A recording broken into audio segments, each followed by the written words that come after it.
Hi friends, ഞാൻ ഫാസില പാച്ചു. ഞാനിങ്ങനെ ഒരു ഓൺ വോയിസ് വീഡിയോ ചെയ്യാൻ കാരണം ഞാൻ ആ കാര്യത്തെ പറ്റി പറയുന്നതിന് മുന്നേ ഞാനൊരു വീഡിയോ നിങ്ങൾക്ക് കാണിച്ചു തരാം.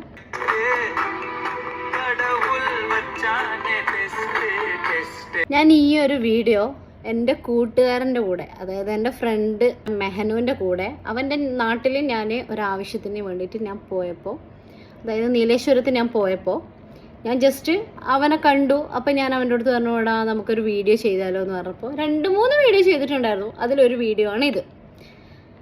പിന്നെ ഈ വീഡിയോ ഞാൻ ചെയ്തതിന് ശേഷം സത്യം പറഞ്ഞാൽ ഞാനങ്ങോട്ട് എയറിലാണ്. കാരണം അതിൻ്റെ റിയാക്ഷൻ വീഡിയോ, അതായത് റിയാക്റ്റിംഗ് വീഡിയോ ഉണ്ട്. വെയിറ്റ്, അതും ഞാൻ കാണിച്ചു തരാം. ഇത് ഒരാൾ റിയാക്ട് ചെയ്തതാണ്. അല്ലടാ മുത്തുകെട്ട, നീ കേടുന്നിടാ ഇങ്ങനെ പെണ്ണുള്ള സെറ്റ് ആവുന്നേ. ഒരാളെ കൊന്ന് മറ്റാളെ ജീവിതം നശിപ്പിച്ച് അത് വേറെ തലരച്ചിട്ട് വേറെ സൈഡിൽ പോയി.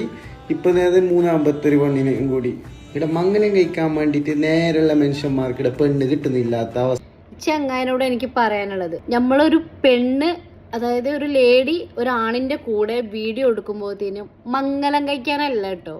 അങ്ങനെ ഒരിക്കലും നിങ്ങൾ വിചാരിക്കരുത്. പിന്നെ തനിക്കൊന്നും പെണ്ണ് കിട്ടണമെങ്കിൽ തൻ്റെ ആ ഒരു കയ്യിലിരിപ്പ് കാരണമായിരിക്കും പെണ്ണ് കിട്ടത്. നല്ല രീതിക്ക് നിന്നാൽ ഏത് പെണ്ണും കിട്ടും. പിന്നെ തൻ്റെ കൂടെ ഒന്നും ഇങ്ങനെ പെണ്ണ് വീഡിയോ ചെയ്യാത്തതിനുള്ള കുത്തിക്കഴപ്പാണോന്നൊന്നും എനിക്കറിയത്തില്ല. അതിലുള്ള കമൻസ് അമ്മാതിരി കമൻസ്. അവിടെ തൻ്റെ കൂടെ തന്നെ ചോദിക്കുന്നത്, തനിക്കെന്തേ വീട്ടിൽ ഉമ്മയും പെങ്ങളും ആരുമില്ലേ? അവരൊരു തൻ്റെ പെങ്ങളിപ്പോൾ ഇൻസ്റ്റഗ്രാമെല്ലാം യൂസ് ചെയ്യുന്ന ആൾക്കാർ, ഇപ്പോൾ കുറച്ച് ഏജ്ഡ് ആയിട്ടുള്ളവർ പോലും ഇൻസ്റ്റഗ്രാം യൂസ് ചെയ്യുന്ന ആൾക്കാരാണ്. കൂട്ടുകാരൻ്റെ പെങ്ങള് ഇതേമാതിരി ഇൻസ്റ്റഗ്രാമിൽ ഏതെങ്കിലും ഒരുത്തൻ്റെ കൂടെ ജസ്റ്റ് ഒരു ഫ്രണ്ട്ഷിപ്പിൻ്റെ ഇതിൽ വീഡിയോ ചെയ്യുമ്പോഴത്തേനും താൻ ഇങ്ങനെ തന്നെ റിയാക്ട് ചെയ്യുമോ? പിന്നെ എന്താ ഒരു പെണ്ണ് വിട്ട് മറ്റൊരു പെണ്ണ്, അത് മെഹനാസിൻ്റെ പേഴ്സണൽ കാര്യത്തിന് എന്തിനാ എൻ്റെ അടുത്ത് എങ്ങനെയാണോ അത് ഞാൻ നോക്കിയാൽ മതി. എൻ്റെ ഒരു ഫ്രണ്ടാണ് അവന്. അതായത് എൻ്റെ അടുത്ത് എന്നെ കെട്ടാനോ എന്നെ ഇതാക്കാനോ ഒന്നുമല്ല. പിന്നെ വേറൊരുത്തിൻ്റെ ഒരു വീഡിയോ ഞാൻ കാണിച്ചു തരാം, അതൊന്ന് ജസ്റ്റ് ഒന്ന് നോക്ക്. മെഹനാസിന്റെ ഹൃദയത്തിൽ പ്രണയത്തിന്റെ കാറ്റ് വീശി. പ്രണയത്തിന്റെ കാറ്റല്ലടാ, നിന്റെ അമ്മായിന്റെ തലയാ വീശിയത്. 3-ാം അറിവ് അതാണ്. മെഹനാസിന്റെ ആ ഒരു ബെസ്റ്റ് ഫ്രണ്ടിന്റെ കൂടെ ഒരു റീൽസ് ചെയ്തിരിക്കുകയാണ്. ഉണക്ക് നീതാന ബെസ്റ്റ്. നമുക്കൊന്ന് കണ്ടുവരാം. എന്തായാലും ഉണക്ക് നീതാന ബെസ്റ്റ് ചെന്ന ഞാൻ ഈ കള്ളക്കളവൻ നാറിൻ്റെ അടുത്ത് എനിക്കൊരു കാര്യം പറയാനുള്ളത്.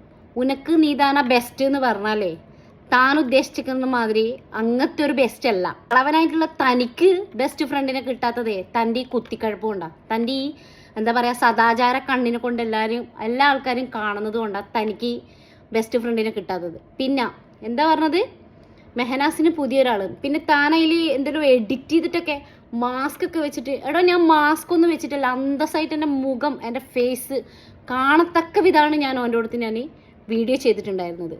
താൻ എന്തൊക്കെ പറഞ്ഞുണ്ടാക്കണേ?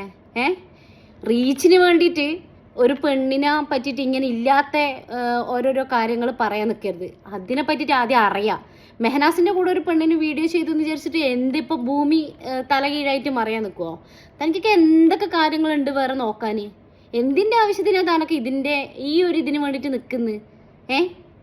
തൻ്റെ വീട്ടിൽ തന്നെ എന്തെല്ലാം കാര്യങ്ങൾ നടക്കുന്നുണ്ടാവും. അത് പോയിട്ട് നോക്കിക്കൂടെ നരകനായെന്ന് എനിക്കിത് പറഞ്ഞിട്ടില്ലെങ്കിൽ എനിക്കൊരു സമാധാനം ഉണ്ടാവില്ലായിരുന്നു. അപ്പം എനിക്ക് തോന്നി ഇതിനൊരു റിയാക്ടിങ് വീഡിയോ എന്തായാലും ചെയ്തേ പറ്റുള്ളൂ. ഓൻ്റെ സെക്കൻഡ് വൈഫ് എന്ന് പറയാൻ പറ്റും. സഫൻ്റെ കൂടെ ഉണ്ടായിരുന്നു ഞാൻ ചെന്നൈയിൽ വെച്ചിട്ട് ലൊക്കേഷനിൽ സഫനെ ഞാൻ കണ്ടിട്ടുണ്ടായിരുന്നു. സഫനെ എനിക്കറിയാം, പേഴ്സണലി എനിക്കറിയാം. സഫൻ്റെ കൂടെ ഉണ്ടായിരുന്നു ഞാൻ. അതിന് ആ ഇതിൽ എന്താ പറയുക, അവർ തമ്മിൽ അങ്ങനെ വലിയ ഇതായിട്ടൊന്നും ഉണ്ടായിട്ടില്ല എന്നാണ് എൻ്റെ ഒരു ഇതേ. പിന്നെ ഞാനും മെഹനാസും നിങ്ങളാരും കരുതുന്ന മാതിരി അങ്ങനത്തെ ഒരു റിലേഷൻഷിപ്പോ ഒന്നുമല്ല. എൻ്റെ ഒരു നല്ലൊരു കൂട്ടുകാരൻ. അത്രയും ഒരാളെ കൂടെ നമ്മൾ സംസാരിച്ച് ഇടപഴകിയാലേ അവരെ പറ്റിയിട്ട് നമുക്ക് മനസ്സിലാക്കാൻ പറ്റും. കാരണം മറ്റുള്ള ആൾക്കാർ പറയണ മാതിരി ഒന്നുമല്ല, സോഷ്യൽ മീഡിയയിൽ പറയണ മാതിരി ആയിരിക്കൂല ഒരാൾ. ഇപ്പം എന്നെക്കുറിച്ചിട്ട് ഞാൻ ജസ്റ്റ് ഒന്ന് അവൻ്റെ കൂടെ ഒരു വീഡിയോ ചെയ്തതിനാണ് എന്നക്ക് നല്ല പൊങ്കാല ഇട്ടത് 2 അവന്മാർ, റീച്ച് കിട്ടാൻ വേണ്ടിയിട്ട്. അപ്പം തൻ്റെ എല്ലാം വിചാരം എന്താ, മെഹനാസിൻ്റെ കൂടെ വേറൊരു പെണ്ണെന്ന വർഗ്ഗങ്ങളെ വീഡിയോ ചെയ്യരുതെന്നാ? അവരൊക്കെ വെടികൾ അല്ലെങ്കിൽ അവരൊക്കെ MDMA വിചാരിക്കണേ? അങ്ങനെ ഒരിക്കലും തെറ്റിദ്ധരിക്കാൻ നിൽക്കരുത്. പിന്നെ എനിക്ക് എന്താ പറയുക, പ്രേമിക്കാനായാലും കാമുകനായിട്ടും എനിക്കൊരാളുണ്ട്. അയാൾക്ക് വരെ അറിയാം, എല്ലാ കാര്യങ്ങളും അറിയാം. അയാളും എൻ്റെ വീട്ടുകാരോ അവരൊക്കെ മനസ്സിലാക്കിയാൽ മതി. തൻ്റെ ഒന്നും സർട്ടിഫിക്കറ്റ് എനിക്ക് അതിൻ്റെ ഒന്നും ആവശ്യമില്ല. പിന്നെ താനാദ്യം തൻ്റെ വീട്ടിൽ എന്തൊക്കെ നടക്കണേ, തൻ്റെ വീട്ടിലെ തൻ്റെ ഉമ്മയും തൻ്റെ പെങ്ങളും തൻ്റെ വൈഫും ഏവൻ്റെ കൂടെയൊക്കെ പോകുന്നു, ഏവൻ്റെ കൂടെയൊക്കെ വീഡിയോ ചെയ്യുന്നു, അതാദ്യം താൻ പോയി നോക്ക്. എനിക്ക് ഇത്രയൊന്നും പറഞ്ഞാലുണ്ടല്ലോ, ഇത്രയെങ്കിലും എനിക്ക് പറഞ്ഞിട്ടില്ലെങ്കിൽ ഒരു സമാധാനം കിട്ടൂലായിരുന്നു. അതുകൊണ്ടാണ് കേട്ടോ. Okay, thank you.